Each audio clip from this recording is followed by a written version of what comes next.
20 minute तक सब्जी वाले को जब सब्जी पे पानी छींटते हुए ग्राहक ने देखा तो उसके अंदर का व्यंग्यकार जागा। बोले भाई साहब, भिंडी को होश आ गया हो तो आधा किलो तोल दो। कवि सम्मेलनों के हिंदी के बड़े कवि यहां बैठे हुए हैं, गीत ऋषि हमारे डॉक्टर कुमार विश्वास जी, और बगल में नवाज देवबंदी साहब बैठे हुए हैं। देखें इस दृश्य को यार। मैं तो धर्म के धिक्कारियों और मजहब के मक्कारियों से कहना चाहता हूं कि इधर थाल उठा पूजा का, इधर अजान हुई। इधर थाल उठा पूजा का, इधर अजान हुई। फिर भी जाने क्यों हमारी आदतें बेईमान हुई। फर्क जो भी किया तुमने हमने किया, वरना गीत कब हिंदू हुए, गजल कब मुसलमान हुए। क्या बात है। वाह वाह वाह। गीत कब हिंदू हुए, गीत कब हिंदू हुए, गजल कब मुसलमान हुई। उस दौर में जब आवाज आती है कि भारत तेरे टुकड़े होंगे, तो भाई साहब वीर रस की बड़ी कवित्रियां बैठी हुई हैं, कविता तिवारी जी, ये इनके हिसाब से निपटाते हैं। मैं हास्य व्यंग का कवि, मुझे मिल गया तलवार घुमाता हुआ, भारत तेरे टुकड़े होंगे। मैंने आवाज लगाई, मैंने कहा यहाँ। बोले क्या भाई साहब? मैंने कहा क्या करेगा? बोले भारत के टुकड़े। मैंने कहा मूर्ख, वो काम करना चाहता है जो हम 75 बरस पहले कर चुके हैं। आए हाय हाय हाय, वाह वाह वाह वाह वाह वाह। मैंने कहा अभी एक बात बता, 500 रुपए कमाना चाहता है? तो उसने तलवार मेरे पांव पर रख दी। बोले हाँ भाई साहब। मैंने निकाला जेब से एक 2000 का नोट, मैंने कहा ये ले। बोले भाई साहब ये तो 2000 हैं। मैंने कहा 500 तू रख, 1500 मुझे वापस दे। बोले भाई साहब क्या बात कर रहे हो, 1500 रुपए मेरी जेब में होते तो क्या मैं भारत के टुकड़े करता? क्या बढ़िया व्यंग है। अरे मैंने कहा बाजार जा, छुट्टे करा के ला। 1 घंटे बाद पसीने में लथपथ होके वापस आया। बोले भाई साहब कोई नहीं तोड़ रहा। मैंने कहा मूर्ख, अब एक बात समझ ले, जिस नरेंद्र मोदी के बनाए हुए एक कागज के टुकड़े के तो टुकड़े नहीं करा पाया, उसके हिंदुस्तान के टुकड़े तो कहां से करा देगा?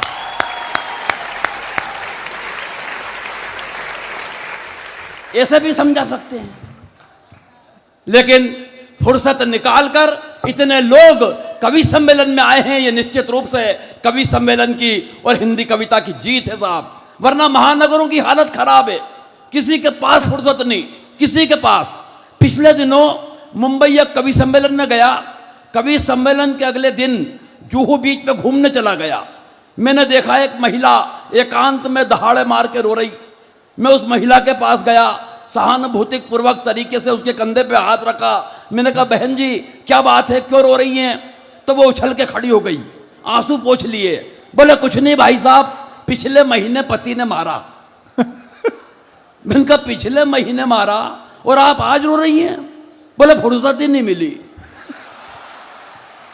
मैं कहना यह चाहता हूं कि महानगरों में रोने की फुर्सत नहीं है, मगर आप हंसने के लिए फुर्सत निकाल के आए, मैं आपको प्रणाम करता हूं। और वाकई फुर्सत का ये आलम है साहब। एक दिन मेरी अपने पत्नी अपने काम में व्यस्त, मैं अपने काम में व्यस्त, न उसे फुर्सत न मुझे फुर्सत। अचानक उसने मेरी तरफ कोई काम उछाला। मैंने कहा देख, आज काम मत बता देना, आज मुझे मरने की भी फुर्सत नहीं है। हाँ। मेरे अंदाज में पलट के बोली, आज मर भी मत जाना, मुझे रोने की फुर्सत नहीं है। क्या मतलब यार, पत्नियों पे इतनी लंबी लंबी कविता मेरे भाई ने सुना दी। पत्नी का मतलब ही ये होता है जो पति पर तनी रहे। हाँ हिंदी में, अंग्रेजी में बोले तो wife, WIFE, without information fighting every time. पत्नी पे साहब कविता वही लिखता है जो कुंठित होता है, जिसकी अपनी पत्नी से अंडरस्टैंडिंग अच्छी नहीं होती। अंडरस्टैंडिंग के मामले में मैं और मेरी पत्नी लाजवाब। अच्छा। 27 साल हो गए शादी को डॉक्टर साहब। हाँ। 27 साल की शादी की जिंदगी में उसने कभी मुझसे गंवार, मूर्ख, नालायक, बेवकूफ, पाजी इसमें के किसी शब्द का इस्तेमाल नहीं किया। कारण अंडरस्टैंडिंग इतनी लाजवाब है कि बस वो नजर भर देखती है और मैं समझ जाता हूं वो क्या कह रही है।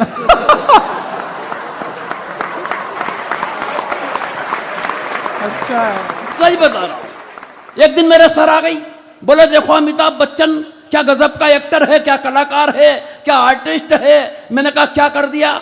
बोले शराबी पिक्चर आ रही है टीवी पे, पूरी फिल्म में एक बूंद शराब की पट्टे ने नहीं पी, लेकिन जो एक्टिंग की है वो कितनी कमाल की है। मैंने कहा मूर्ख औरत, उससे बड़ा एक्टर मैं। बोली कैसे? मैंने कहा 27 बरस से रोजाना पीने के बाद जो नहीं पीने की एक्टिंग मैं करता हूं। यार ताली कमजोर हो रही है आपकी थोड़ी। ये मेरा आपसे सिर्फ जुड़ने का क्रम चल रहा है। अब मैं डॉक्टर साहब ने जैसा बताया व्यंग का कवि हूं, मैं व्यंग की एक कविता आप तक पहुंचाना चाहता हूं। उत्तर प्रदेश है और बता रहे हैं कि बड़े ज्ञानी लोग यहां बैठे हुए हैं, मैं तो जानता हूं। ये तो वो लोग हैं जो विज्ञान को फेल कर दें, वैज्ञानिक को फेल कर दें। हाँ। पिछले दिनों न्यूटन ने एक नियम बताया, इंग्लैंड के वैज्ञानिक ने, कि अगर कागज पे वजन रख दो तो कागज हिलता नहीं है। एक कानपुरिया बोला कि भाई यहां कानपुर आके देख, यहां कागज पे वजन रखने के बाद कागज हिलता है। अच्छा है। ये हैं हम। कितना बारीक। कोरोना की बात कर रहा था मेरा भाई, हमारे कोरोना में वार्तालाप बदल गए। सही बता रहा हूं, हम ये भी भूल गए कि हमारे बच्चे भी मौजूद हैं।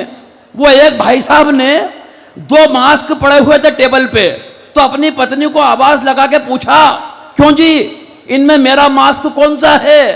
पत्नी बोली, वो जिसके अंदर अंदर लिपस्टिक के निशान नजर आ रहे हैं वो तो मेरा है। बहुत बारीक था यार थोड़ा बारीकी भी समझोगे तो मैं व्यंग लायक कर रहा हूं आपको। सही बता रहा हूं। अभी मुझसे विकास भाई पूछ रहा था कि भाई साहब पत्नी इज्जत नहीं करती, क्या कारण है? मैंने कहा भाई ये तो नहीं मालूम क्या कारण है, लेकिन ये बात तूने मुझसे पूछ के जो मुझे इज्जत दी है मेरी 7 पीढ़ी तेरी शुक्रगुजार रहेगी। बोले भाई साहब क्या आपकी भी नहीं करती? मैंने कहा बेटा ऐसा है कि जब रुपया हिंदुस्तान में कहीं गिरता है तो वो हर प्रांत में उसकी गिरावट अलग अलग नहीं होती। अच्छा है, कितना बारीक है। अब समझे आप थोड़ी बारीकी। बोले भाई साहब सही बताओ क्यों नहीं करती?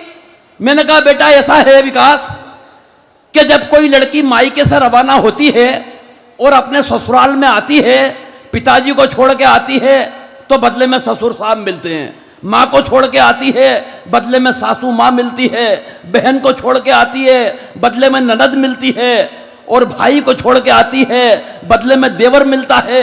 मगर ऐसा क्या छोड़ा कि तू और मैं पल्ले पड़े? बोले भाई साहब ऐसा तो कुछ नहीं छोड़ा। मैंने कहा बस एक बात समझ ले, जो चीज फोकट में मिली है उसकी इज्जत कौन करेगा रे? अच्छा था, अच्छा है, अच्छा है। अब हो गए मेरे लायक। अब मैं व्यंग सुनाना चाहता हूं। यहां जितने लोग बैठे हैं, डॉक्टर साहब ने जैसा बता दिया है कि व्यंग कैसे बारीकी से कहा जाता है, बस मेरे लायक रहना आप में एक पंक्ति में व्यंग। और मैं आपको व्यंग का सुनाऊंगा। हिंदुस्तान के हर आदमी के अंदर एक व्यंगकार बैठा हुआ है। 20 मिनट तक सब्जी वाले को जब सब्जी पे पानी छींटते हुए ग्राहक ने देखा तो उसके अंदर का व्यंगकार जागा। बोले भाई साहब भिंडी को होश आ गया हो तो आधा किलो तोल दो।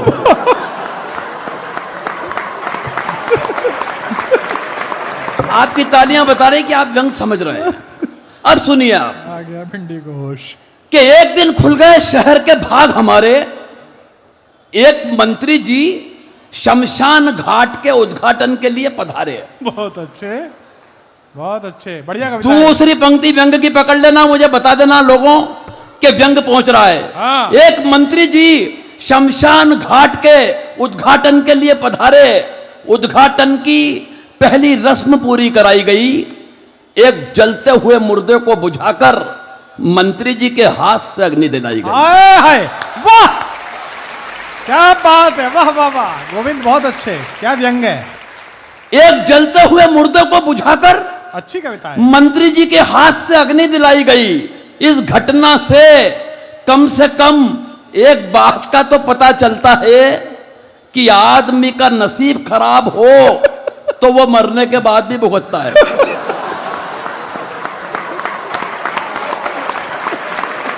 आदमी का नसीब खराब हो तो वो मरने के बाद भी भुगतता है। पंडित जी ने कहा श्रीमान कृपया क्या इस दिशा में आके अग्नि दिखाएंगे। ये अद्भुत है, और व्यंग की अगली पंक्ति पे नहीं कहूंगा साहब के ताली बजाना। अद्भुत है, अद्भुत है। एक पूरे सदन से दावा करता हूं कि रोक के बताना, हाँ। लेकिन अगर मन करे तो फिर जितनी तालियां मिल सके मुझे आखिरी तक मैं जीवन की सर्वश्रेष्ठ पंक्ति व्यंग की आपके हवाले करता हूं। हाँ गोविंद, पंडित जी ने कहा, श्रीमान कृपया क्या इस दिशा में अभी आकर अग्नि दिखाएंगे। मंत्री जी भन्ना कर बोले, आग कहां और कैसे लगानी है मुझे क्या आप समझाएंगे। जिंदाबाद। तालियां थोड़ी कम थी, क्या लाइन है, वाह। आग कहां और कैसे लगानी है हमें अब आप बताएंगे। आग कहां और कैसे लगानी है मुझे क्या आप समझाएंगे। अरे हम इस हिंदुस्तान की राजनीति को बरसों से झेल रहे हैं, रोजाना विरोधियों के साथ तरह तरह की आग से खेल रहे हैं। और पंडित जी आप तो बुजुर्ग हैं, आपको तो कम से कम ये बात समझ में आनी चाहिए कि आग दिशा देख के नहीं, आग तो हवा का रुख देख के लगानी चाहिए। क्या बढ़िया बात है, वाह वाह वाह वाह वाह। आग तो हवा का रुख देखकर लगानी चाहिए। अरे इन मुर्दों से निपटने की हमारी समझ को आप बेवजह नजरअंदाज कर रहे हैं। अरे पंडित जी, वो हम ही तो हैं जो 75 बरस से इन मुर्दों पर राज कर रहे हैं। बहुत सुंदर, बहुत सुंदर। 75 बरस से इन मुर्दों पर राज कर रहे हैं। काश मंत्री जी को पेट की आग और चूल्हे की आग के बारे में भी कुछ पता होता तो दोस्तों इस हिंदुस्तान का नक्शा कोई दूसरा हुआ होता। बहुत अच्छे गोविंद, कमाल की कविता है।